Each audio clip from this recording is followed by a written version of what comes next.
जय हिंद, वंदे मातरम। स्वागत है आप सभी का सक्सेस वर्ल्ड MCQ चैनल पर। तो फ्रेंड्स, प्रीवियस ईयर क्वेश्चंस में हमने 4 क्लास को कवर कर लिया है। आज आपका 5वां क्लास चलेगा और इस क्लास में हम लोग GK, GS, हिंदी, मैथ्स और इंग्लिश सभी तरह के क्वेश्चंस को कवर करते हैं। तो जल्दी से आप सभी लाइव में जुड़ जाइए। सभी को गुड इवनिंग। और फ्रेंड्स, जो भी स्टूडेंट चैनल पर पहली बार आए हैं, आप लोग डेली क्लास टाइमिंग को नोट कर लेंगे। PDF आप लोगों को टेलीग्राम चैनल पर मिल जाएगा। तो चलिए शुरुआत करते हैं फर्स्ट क्वेश्चन से। पहला प्रश्न इंग्लिश का प्रश्न है, निम्नलिखित वाक्य को प्रश्नवाचक वाक्य में बदलने के लिए नीचे दिए गए कौन सा विकल्प सही है। हमारा जो वाक्य लिखा गया है यानी कि sentence nobody believes a liar, इसको आपको बदलना है प्रश्नवाचक वाक्य में। तो कौन सा इन चारों ऑप्शन में से सही होगा? तो देखिए, इस प्रश्न का सही जवाब होगा ऑप्शन इसका हो जाएगा 2 का B हो जाएगा, हु बिलीव्स अ लायर। ये जो है प्रश्नवाचक वाक्य है। B ऑप्शन इस प्रश्न का बिल्कुल सही जवाब है। दूसरा प्रश्न है, जो व्यक्ति परिश्रमी होता है उसे सफलता मिलती है। इस वाक्य को आपको ट्रांसलेट करना है इंग्लिश में। तो देखिए, जो व्यक्ति परिश्रमी होता है उसे सफलता मिलती है, इसके लिए सही अनुवाद क्या होगा? तो देख सकते हैं आप, ऑप्शन C में दिया गया है the person who is diligent get success. तो इसका सही जवाब क्या होगा? C ऑप्शन होगा, the person who is diligent get success. ये जो है इस वाक्य का सही रूप में ट्रांसलेट इंग्लिश में है। नेक्स्ट क्वेश्चन, पिछले कुछ वर्षों में अर्थव्यवस्था के किस क्षेत्र में बिहार में सबसे तेजी से विकास दर्ज किया गया है? चलिए आप सभी तीसरे के लिए फटाफट से आंसर करेंगे। देखिए, ये जो क्लास है डेली रात 8:30 बजे लाइव चैट के साथ चलता है। ऐसे तो इस समय में बिहार पुलिस कांस्टेबल एग्जाम के लिए डेली प्रैक्टिस सेट को कराया जाता है। फिलहाल अभी प्रीवियस ईयर क्वेश्चंस को कवर कर रहे हैं। तो देखिए, इसका सही जवाब क्या होगा तीसरे का? तो पिछले 3 वर्षों में बिहार की अर्थव्यवस्था ने राष्ट्रीय विकास दर की अपेक्षा तेज वृद्धि दर्ज की है। तो सही जवाब होगा यहाँ पे सेवाएं। B ऑप्शन बिल्कुल सही जवाब है। उपयुक्त मॉडल का चयन कर रिक्त स्थान की पूर्ति करें। द ट्रेन अराइव सो सून। आपको बताना है कौन सा मॉडल का प्रयोग होगा, शैल, शुड, मे या कैन का। चलिए, तो देखिए यहाँ पे जो प्रयुक्त होगा यहाँ पे कैन का हो जाएगा। Can the train arrive so soon. तो D ऑप्शन हमारा बिल्कुल सही जवाब है। पक्षियों में तेल अथवा प्रीन ग्रंथि, यहाँ पे इस तरह से होगा प्रीन, ठीक है। पक्षियों में तेल अथवा प्रीन ग्रंथि किस भाग में होती है?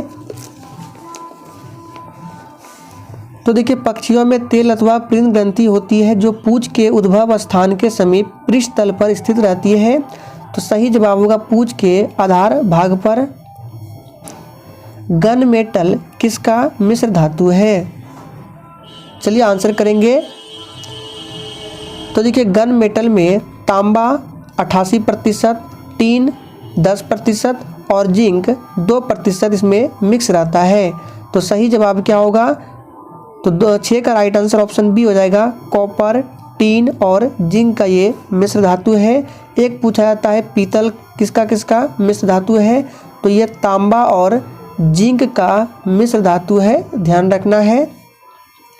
मुर्गियों एवं अंडों का अत्यधिक उत्पादन होना क्या कहलाता है?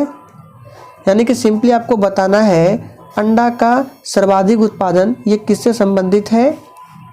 तो ये जो संबंधित है रजत क्रांति से संबंधित है। B ऑप्शन बिल्कुल सही जवाब है। रासायनिक परिवर्तन के साथ होते हैं, इंपॉर्टेंट प्रश्न है। चलिए आप सभी 8 के लिए आंसर करेंगे।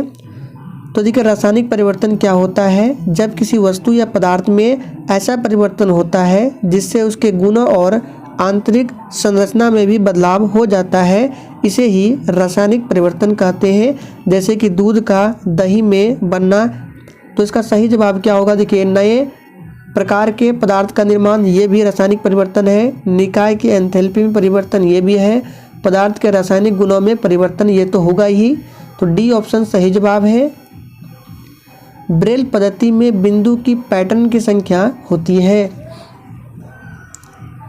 तो देखिए, ब्रेल लिपि जो है एक तरह की लिपि है जिसको विश्व भर में नेत्रहीनों को पढ़ने और लिखने में छूकर व्यवहार में लाया जाता है। इस पद्धति का आविष्कार 1821 में एक नेत्रहीन फ्रांसीसी लेखक लुई ब्रेल ने किया था और इसमें बिंदु की पैटर्न संख्या 63 होती है। सी ऑप्शन बिल्कुल सही जवाब है। निम्नलिखित में से दक्षिण भारत की सबसे ऊंची चोटी कौन सी है? वेरी मोस्ट इम्पोर्टेंट प्रश्न है। तो देखिए, दक्षिण भारत की सबसे ऊंची चोटी जो है ये अनाई मुड़ी है। सी ऑप्शन बिल्कुल सही जवाब है। अगर आपसे पूछे कि पश्चिमी घाट की सबसे ऊंची चोटी, तो भी आपको अनाई मुड़ी को टिक करना है। दोदा बेटा ये नीलगिरी की सबसे ऊंची चोटी है। गुरु शिखर ये अरावली पर्वत श्रेणी की सबसे ऊंची चोटी है। निम्नलिखित में से जम्मू एवं कश्मीर में खारे पानी की झील कौन सी है? तो देखिए, आपको यहाँ खारे पानी की झील बताना है, तो डल तो होगा नहीं, नाबे उलर होगा। सही जवाब है सी ऑप्शन सोमू रिरी। भार का SI मात्रक क्या है? चलिए 12 के लिए आंसर करेंगे। तो भार का SI मात्रक आप सभी जानते हैं न्यूटन होता है। सी ऑप्शन बिल्कुल सही जवाब है। भारत में वन्य जीव संरक्षण अधिनियम किस वर्ष लागू किया गया? और देखिए, अगर आप लोगों को सेशन पसंद आता है तो प्लीज़ आप लोग सेशन को दिल से ज़रूर लाइक करें। तो देखिए, भारत में वन्य जीव संरक्षण अधिनियम 1972 में लागू किया गया था। निम्नलिखित वाक्य का सही अनुवाद चयन करें। Mahatma Gandhi adopted the path of non violence. इसका आपको हिंदी में क्या अनुवाद होगा बताना है। तो देखिए, अडॉप्ट का मतलब होता है किसी चीज़ को स्वीकार करना या अपनाना। तो इसका सही जो होगा, महात्मा गांधी ने अहिंसा का मार्ग अपनाया। सी ऑप्शन बिल्कुल सही जवाब है। स्टेनलेस स्टील में निम्न में से कौन सा तत्व मौजूद नहीं है? देखिए, स्टेनलेस स्टील में 15 से 20% क्रोमियम होता है, 8 से 10% निकेल होता है और इसमें आयरन भी होता है। कार्बन भी होता है, लेकिन कार्बन की मात्रा बहुत ही कम होती है। तो मुख्य रूप से होता है क्रोमियम, निकेल और आयरन। तो देखिए, यहाँ पे क्या पूछ रहा है कि कौन सा तत्व मौजूद नहीं होता है? तो सही जवाब है टंगस्टन इसमें मौजूद नहीं होता है। मौलिक अधिकारों के प्रवर्तन के लिए याचिका जारी की जा सकती है। तो देखिए, मौलिक अधिकार जो है वर्तमान समय में कितने हैं? तो वर्तमान समय में 6 मौलिक अधिकार है और इसे USA के संविधान से लिया गया है और इसकी याचिका जारी की जा सकती है सर्वोच्च न्यायालय और उच्च न्यायालय दोनों के द्वारा।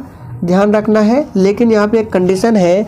अगर पूछे कि सर्वोच्च न्यायालय किस अनुच्छेद के तहत रिट जारी कर सकता है, तो आर्टिकल 32 के तहत सर्वोच्च न्यायालय रिट जारी करता है और आर्टिकल 226 के तहत उच्च न्यायालय रिट जारी करता है। ध्यान रखना है। नेक्स्ट क्वेश्चन, अंतःश्वसन तभी होता है जब वायुमंडलीय दाब से फेफड़ों का दाब क्या होता है? तो देखिए, अंतःश्वसन तभी होता है जब वायुमंडलीय दाब से फेफड़ों का दाब जो होगा कम होगा। तो सही जवाब है ऑप्शन ए। निम्नलिखित में से कौन सा एक कारक पृथ्वी की सतह पर तापमान के वितरण को प्रभावित नहीं करता है? तो देखिए, ये प्रभावित नहीं करता है भूकंप। बल का विमीय समीकरण क्या है? यानी कि बल का आपको डायमेंशन बताना है, क्या होगा? तो बल का डायमेंशन होता है MLT-2। देखिए किस पे है, तो सी में दिया गया है MLT-2। सी ऑप्शन बिल्कुल सही जवाब है। रामचंद्र शुक्ल द्वारा रचित कविता की परख, यहाँ पे परख होगा, परख एक निबंध का मूल भाव क्या है? तो देखिए इसका सही जवाब होगा कविता का मूल्यांकन। सी ऑप्शन बिल्कुल सही जवाब है। किसी बात को अत्यधिक बढ़ाकर कहना वाक्यांश के लिए सही शब्द क्या है?